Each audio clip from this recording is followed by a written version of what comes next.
Olá, alunos e alunas da Rede Municipal de Ensino de Belo Jardim. Eu sou o professor Heraldo Cunha e esta é mais uma aula de língua portuguesa de hoje, com o tema Regências nominal e verbal. Então vamos lá, vamos dar início à nossa aula de hoje. Aula para o 8º ano e 4ª fase EJA.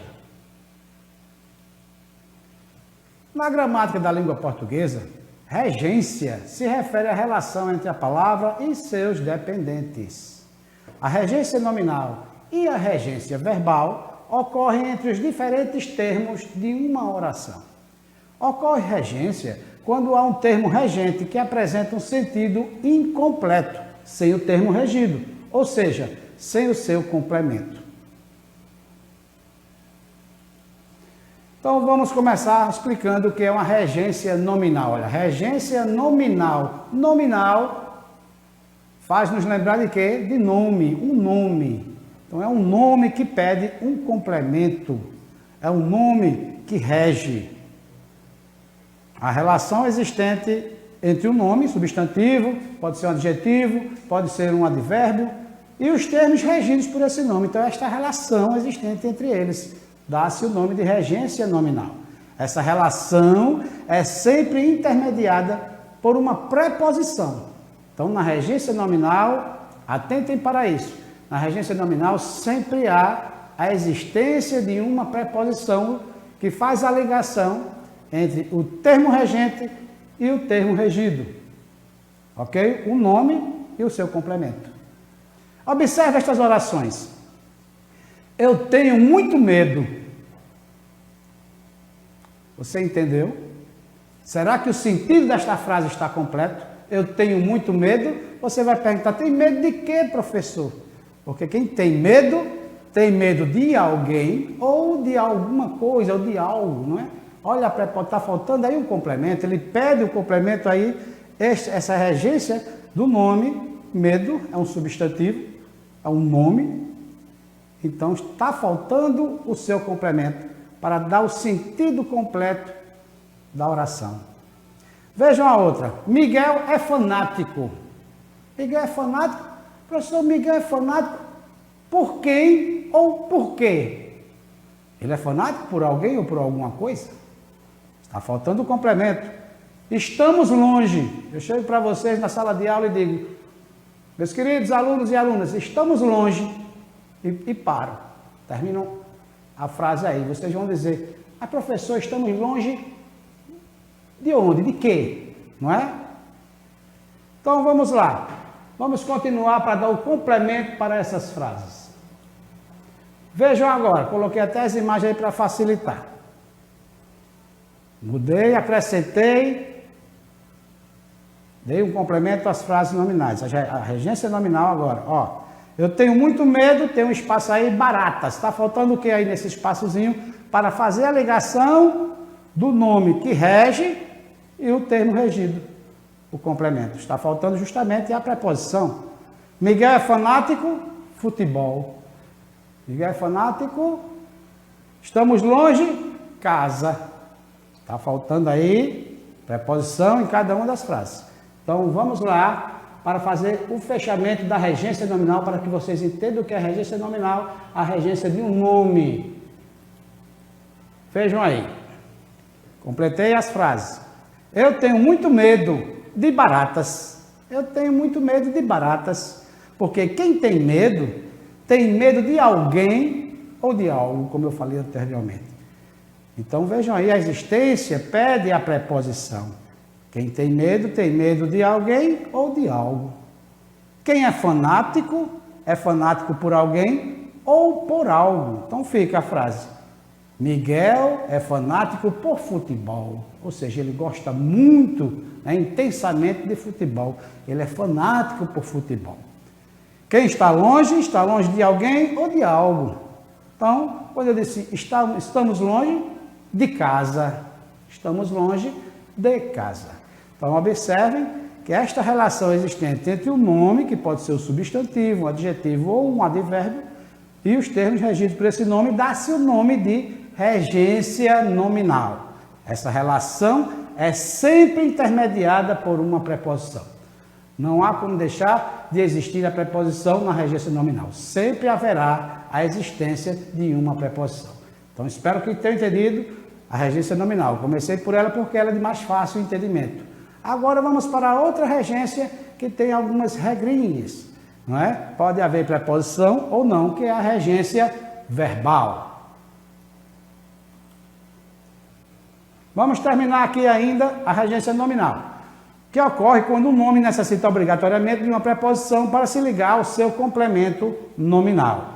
Vejam lá as frases que eu coloquei anteriormente. Eu tenho muito medo, medo é o substantivo, de a preposição baratas, que é o termo regido, é o complemento nominal, que está completando o nome lá, para dar sentido à frase, né? O medo, o substantivo, é o termo regente, é o termo que rege toda a estrutura de sentido da frase. A mesma coisa nas outras, só que muda o nome. Fanático já não é substantivo, é um adjetivo. Miguel é fanático por futebol, mas há a existência de uma preposição.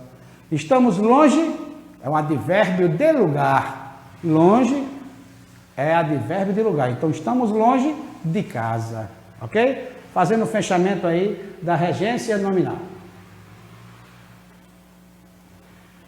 Então, como eu disse, sempre na regência nominal haverá a existência de preposições. Certo? As preposições na regência nominal podem ser usadas na sua forma simples e contraídas ou combinadas com artigos e pronomes. As preposições mais utilizadas na regência nominal são a, de, com, em, para, por. Então, observe aí como ficaria anterior a, usando algumas preposições. Contrário a, equivalente a, de, capaz de, digno de, incapaz de. Com, impaciente com, cuidadoso com, descontente com. Em, negligente em, versado em, parco em. Para, essencial para, próprio para, apto para. Por, admiração por, ansioso por, devoção por e por aí vai. Então, na regência nominal, as preposições, uma preposição sempre aparecerá. Não tem como não haver preposição, porque a própria regência do nome pede a existência da preposição. Então vamos lá agora para a regência verbal. Isso é um pouquinho mais elaborada esta regência, porque ela pode precisar de uma preposição ou não, depende do sentido do verbo. Então, se regência nominal é o nome que rege, na regência verbal, quem irá reger a frase, a oração? O verbo. Regência verbal, daí o nome.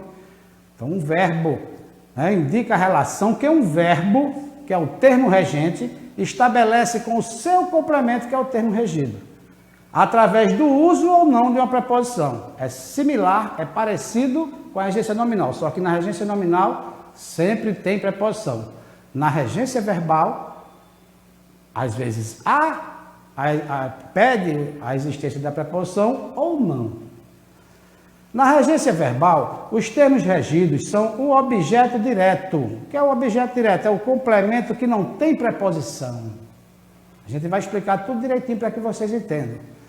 Quando não há preposição, o verbo não pede a existência, a ocorrência de uma preposição, então chamamos esse complemento, o termo regido, de objeto direto. E o objeto indireto é preposicionado, ou seja, há a existência de uma preposição. Tudo dependerá da transitividade do verbo. O que é a transitividade verbal, professor? O que é a transitividade do verbo? É quando o verbo ele pede ou não um complemento. E neste complemento poderá ocorrer a existência de uma preposição ou não. É para completar o sentido do verbo. Tem verbo que necessita de um complemento com preposição ou sem preposição. E pode ocorrer verbos que pedem os dois, o objeto direto e o objeto indireto. Se o verbo não pedir a preposição, então ele é um verbo transitivo direto. Por quê? O complemento dele é o objeto direto. Então nós chamamos este verbo de verbo transitivo direto. O complemento é o objeto direto. Não há preposição.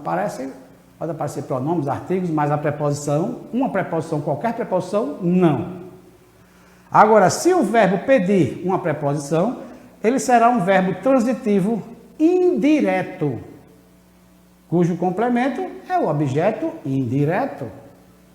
Pode também ocorrer um verbo transitivo direto e indireto, com dois complementos, um sem e o outro com preposição. Resumindo, o sentido do verbo definirá o uso ou não da preposição. Então, vamos entender melhor como funciona a regência verbal com os exemplos a seguir. Observe os exemplos. Olha aí esta oração. Ela mora em outra cidade. Observe, tem um verbo, mora. É o verbo morar. Quem mora, mora em algum lugar, não é isso? Então, ela mora em outra cidade. Veja que ele pede uma preposição. Se ele pede uma preposição, ele é um verbo transitivo indireto. Então, esse complemento em outra cidade é o objeto indireto.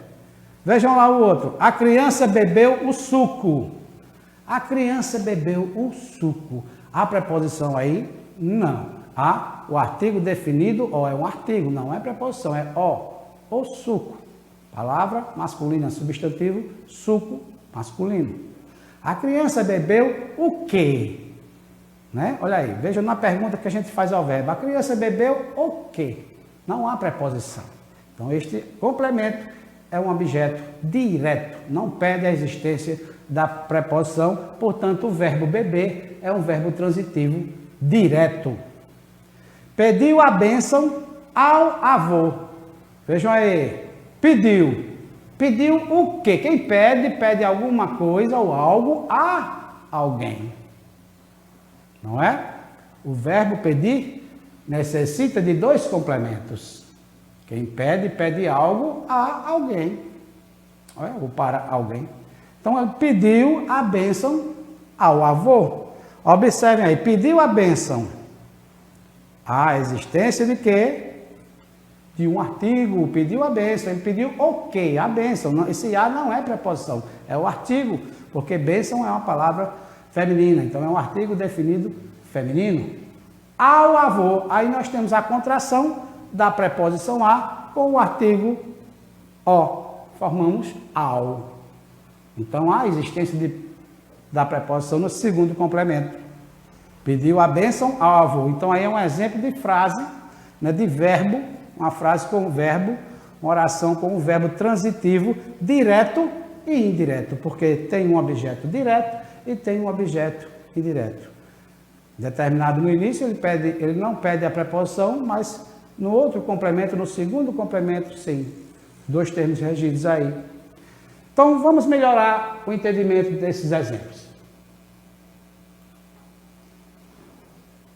Olha aí, a frase anterior. Ela mora em outra cidade. Então, o verbo morar pede uma preposição. Portanto, é um verbo transitivo indireto. Quem mora, mora em algum lugar. Então, em outra cidade é o objeto indireto. Em é a preposição. A criança bebeu o suco. Vejam que o suco é o objeto direto, não há preposição, não é? Artigo definido suco. Ou, o verbo beber não pede uma preposição, portanto, é um verbo transitivo direto. Quem bebe, bebe algo, não é? Bebe algo, não há preposição. O verbo pedir requer dois complementos, portanto, é um verbo transitivo direto e indireto. Quem pede, pede algo a alguém. Só a preposição no segundo complemento. Olha, pediu a bênção ao avô. A bênção é o objeto direto, ao avô é o objeto indireto. Então, o verbo pedir, né? O verbo beber e o verbo morar. Alguns exemplos de regência verbal. Regência verbal é o verbo quem rege, né? É o regente, é o termo regente, e o restante, o complemento, é o termo regido, e pode ser um objeto direto, quando não há preposição, quando não pede preposição, pode ser um objeto indireto, quando pede a preposição, ou pode ser um objeto direto e indireto, quando pede os dois, dentro da mesma oração, para completar o sentido do verbo. Vamos ver alguns exemplos, né? Vamos ver exemplos de alguns verbos e entender como eles são regidos. Alguns, conforme o seu sentido, podem ter mais do que uma forma de regência, como vimos anteriormente nos exemplos que eu dei. Vamos para um verbo muito importante da língua portuguesa que nós usamos muito no dia a dia, na fala coloquial. Dá-se a liberdade, permite-se, né, no português brasileiro, de falarmos de uma maneira mais informal, mas vocês têm o direito de saber as regras da norma padrão, né, que regem toda a estrutura da nossa língua portuguesa, porque no futuro será cobrado de vocês os vestibulares da vida, no Enem, concursos públicos ou até na entrevista de emprego. Então é importante que vocês aprendam desde já, né, a norma padrão, a gramática normativa, as regras da nossa estrutura da língua portuguesa.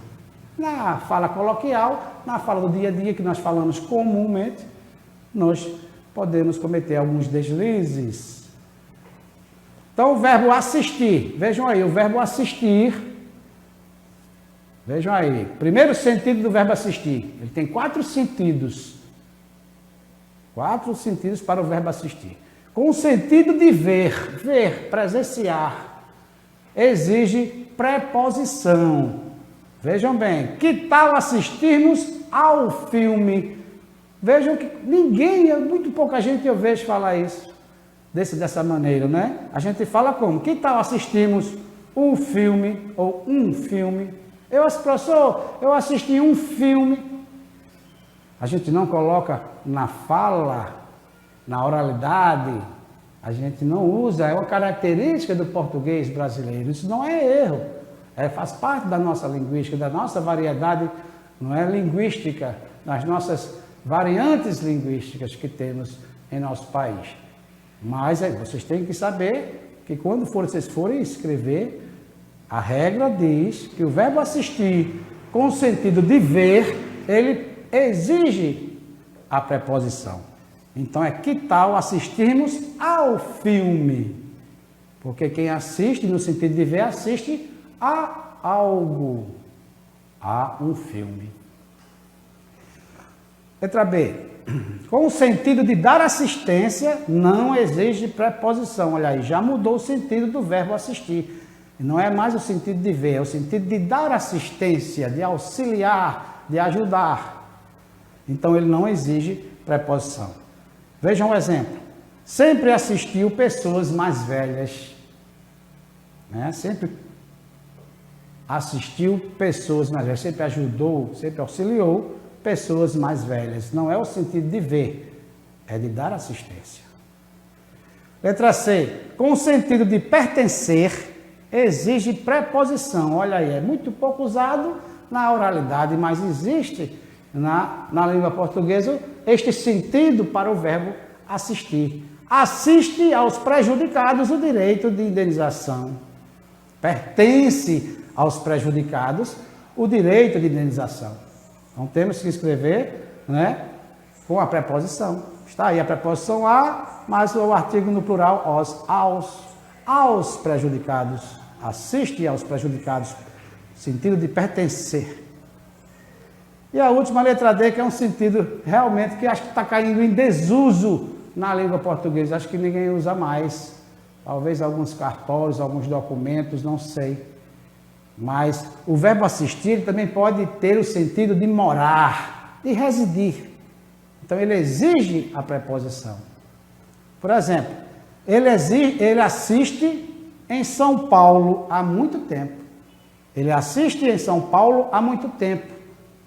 Aí o verbo assistir está com o sentido de morar, de residir. É como se ele dissesse, ele mora em São Paulo há muito tempo. Ele reside em São Paulo há muito tempo.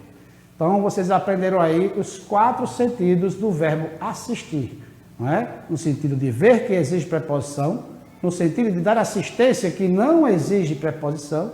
Com o sentido de pertencer, exige a preposição. E o sentido de morar ou residir, ele exige preposição. Próximo verbo. O verbo chegar. Cheguei, chegando.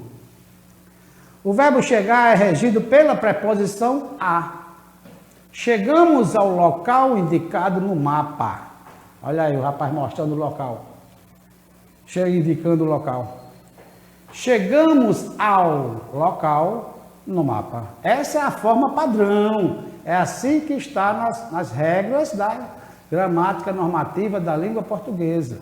No entanto, é comum observarmos o uso da preposição em nas conversas informais, cujo estilo é coloquial, a linguagem do dia a dia. A gente diz, chegamos no local indicado no mapa, professor. Chegamos no local. A gente pega a preposição em, junta com o artigo o e forma no.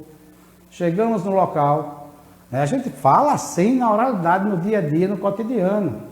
Mas a regra diz que o verbo chegar é regido pela preposição a.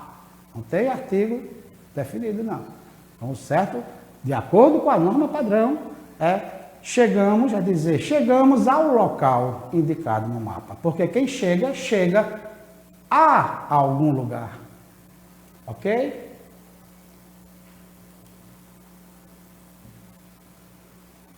Custar, o verbo custar. Com o sentido de ser custoso, exige preposição. Com o sentido de ser custoso, né? De ser difícil, exige a preposição. Por exemplo, aquela decisão custou ao filho. Foi difícil para ele, né? Aquela decisão custou ao filho. E com o sentido de valor, não existe preposição. Quando o verbo custar tem o sentido de valor, não há preposição. Por exemplo, aquela casa custou caro. Veja que não há preposição, ela custou caro, é o sentido de valor. No outro não é sentido de valor, é sentido de ser custoso mesmo. Né? Não pode ser uma decisão demorada, demorou demais pensando para decidir. Próximo slide, o quarto verbo é o verbo obedecer. O verbo obedecer é transitivo indireto. Logo, existe preposição. Lembram do objeto indireto? Olha aí o exemplo. Obedeça ao pai. Obedeça ao pai. Na linguagem formal, como falamos no dia a dia, entretanto, ele é usado como verbo transitivo direto. A gente não fala obedeça ao pai, a gente diz obedeça o pai, obedeça a mãe, obedeça a sua avó. Não é? Mas o verbo obedecer, ele é transitivo indireto, então ele pede a preposição. Quando escrevermos, né, numa redação, na dissertação, qualquer produção textual que esteja atenta às normas gramaticais, você tem que escrever o verbo obedecer utilizando a preposição. Obedeça ao pai, obedeça à mãe, obedeça à avó. Número 5, o verbo proceder. O verbo proceder, com sentido de fundamento, ele é verbo intransitivo. Ei, professor, o senhor não explicou o que é verbo intransitivo. O verbo intransitivo, ele não pede nenhum complemento. Nem pede objeto direto e nem pede o objeto indireto, porque ele, por si só, ele já tem um sentido completo. Este é o verbo intransitivo.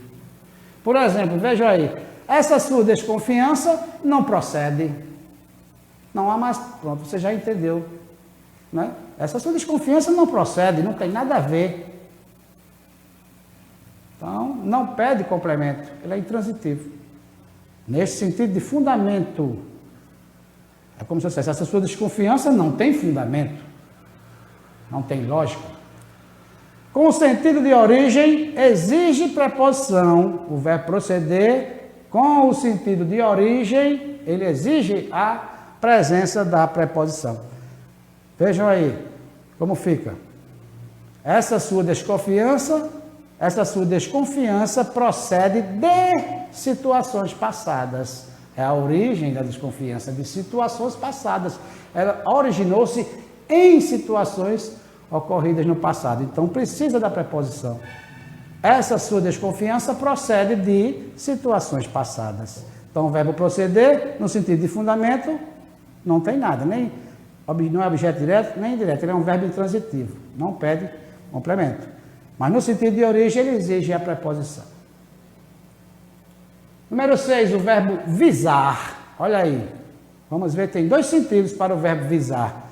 Com o sentido de objetivo, quando temos um objetivo, ele exige a preposição. Por exemplo, visamos ao sucesso. Olha aí, visamos ao sucesso. É o nosso objetivo. É um objetivo que nós estamos visando, tentando alcançar. Então, visamos ao sucesso. Na variante coloquial, encontramos o verbo sendo utilizado sem preposição, ou seja, como verbo transitivo direto. Visamos o sucesso. Muita gente fala assim. Visamos o sucesso. Tudo bem, é aceito. Na linguística, não é? Linguisticamente falando, a comunicação está estabelecida, então não há erro. Mas vocês têm que saber a regra da norma culta, a regra da norma padrão, da gramática normativa, porque pode ser cobrado futuramente para vocês. Vocês têm que saber as duas formas, não é? As variantes linguísticas e a regra padrão, a regra da gramática normativa. Então, de acordo com a gramática normativa, o correto é colocar a preposição quando o verbo visar, ele aparece com o sentido de objetivo, de visar alguma coisa, a alguma coisa, visar a algo, visamos ao sucesso. No sentido de mirar, olha aí a letra B, não existe preposição, é mirar, né?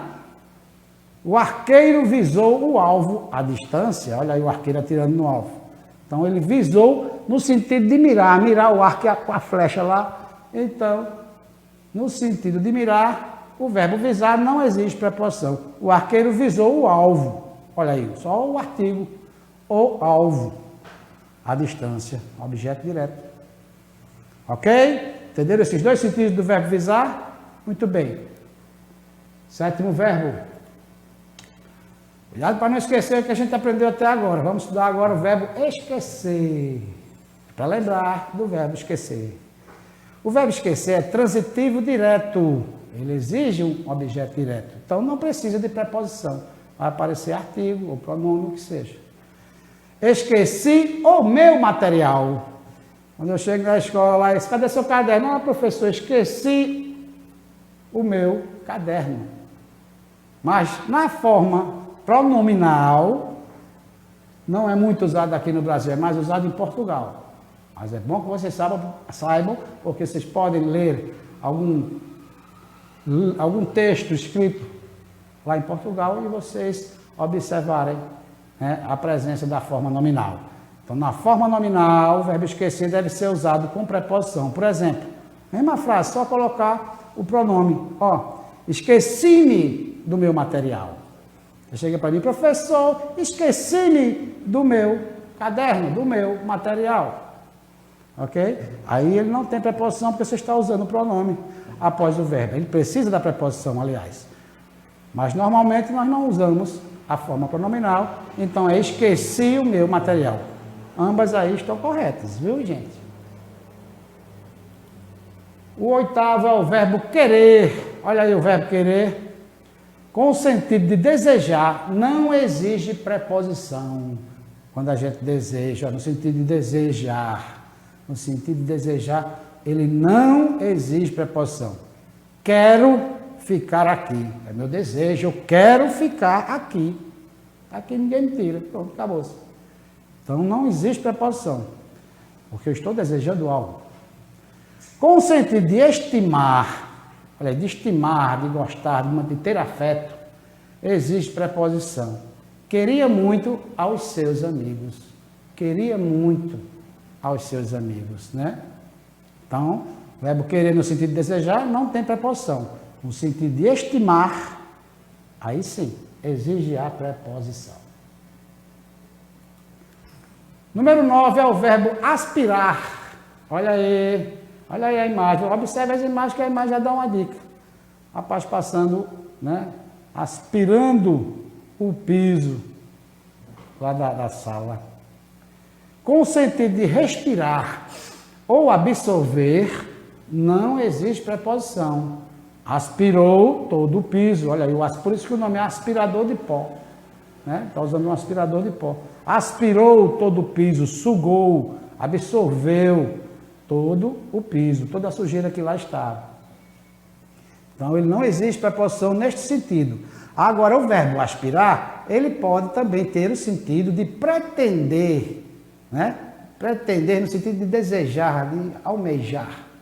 Então, ele exige preposição. Olha aí, aspirou ao cargo de ministro. Não é aspirar no sentido de respirar, absorver ou sugar. Ele não sugou, não absorveu o cargo de ministro. Ele aspirou, ele desejou, ele almejou ser ministro, então ele aspirou ao cargo de ministro. Ok? Vamos lá, informar. O verbo é transitivo direto e indireto. Assim, ele exige um complemento sem e outro com preposição. Um sem e outro. Transitivo direto, indireto. Objeto indireto. Informei o acontecimento aos professores. Dois complementos, está vendo? Um sem e o outro com preposição. O verbo ir é regido pela preposição a. Vou à biblioteca. Então, o verbo ir, quem vai a algum lugar. Vou à biblioteca. Número 12. Implicar. Com o sentido de consequência, o verbo implicar é transitivo direto. Logo, não existe preposição. Exemplo. O seu pedido implicará um novo orçamento. Olha aí, o seu pedido implicará um novo orçamento. A consequência, né, o pedido vai implicar em um novo orçamento. É um novo orçamento, não precisa de preposição. Com o sentido de embirrar, é transitivo indireto. Logo, exige preposição. Você implica com tudo. Você é chato ou é chata. Você implica com tudo.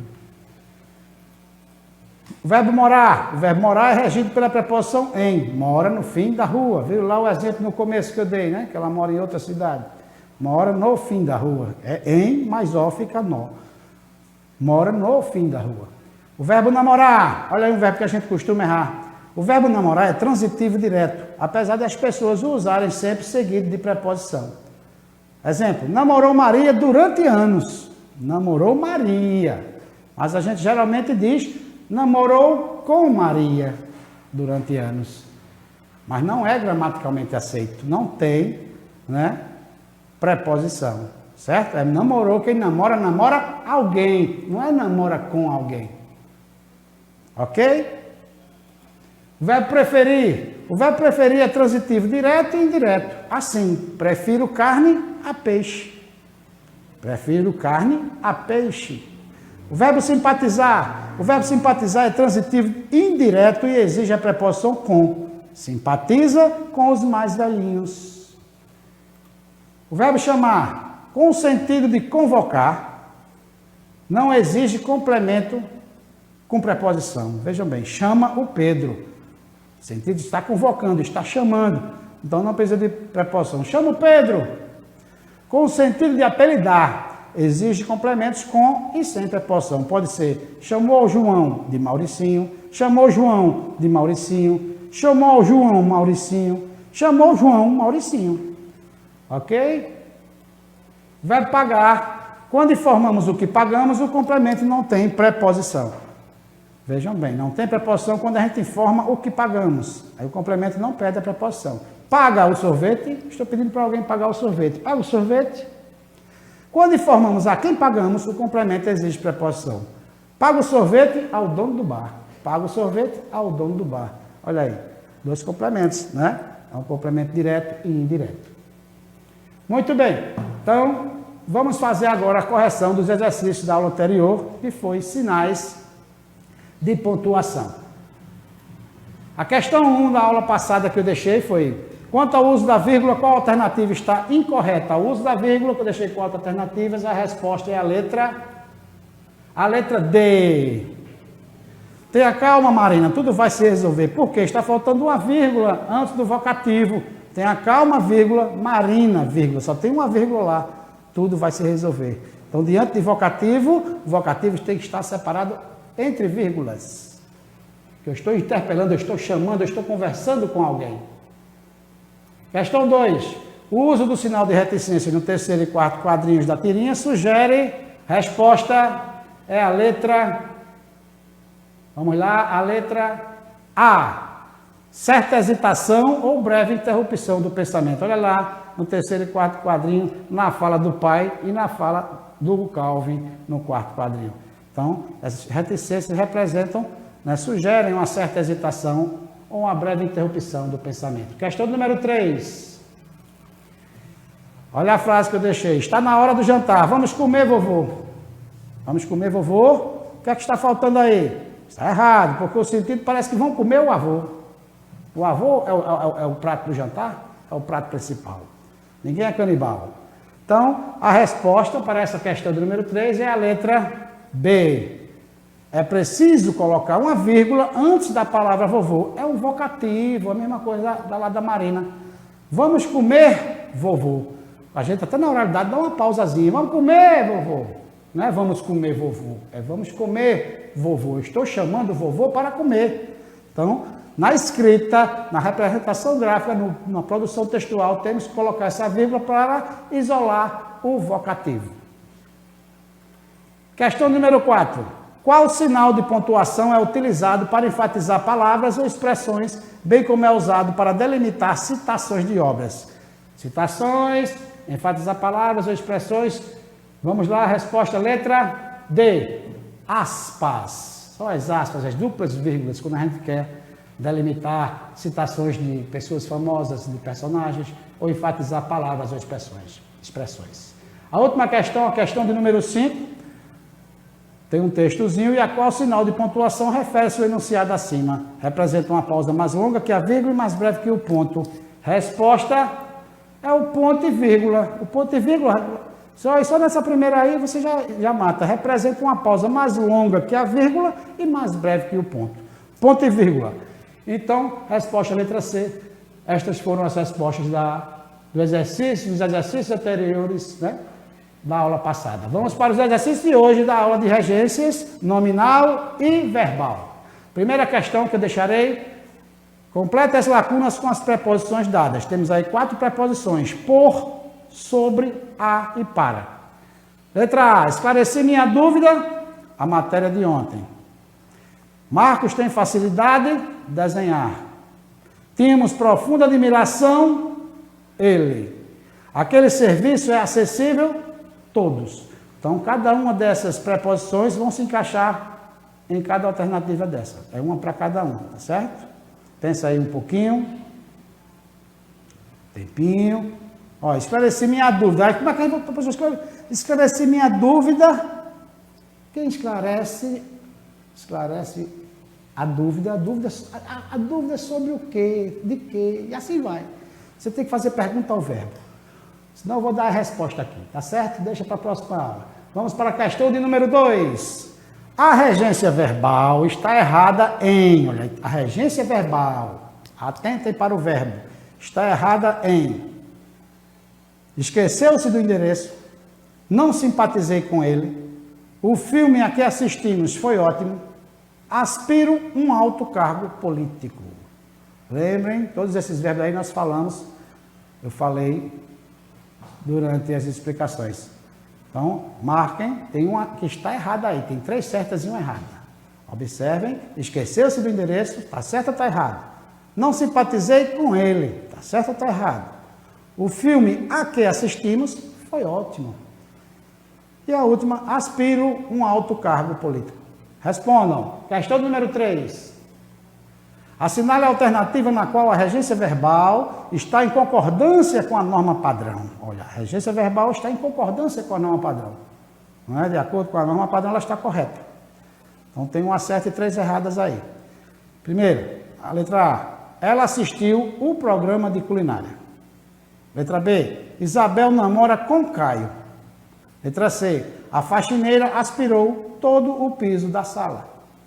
E letra D. O atirador visou ao alvo. Então, tem uma errada aí. Qual é? Questão número 3, respondam. Vamos para a questão número 4.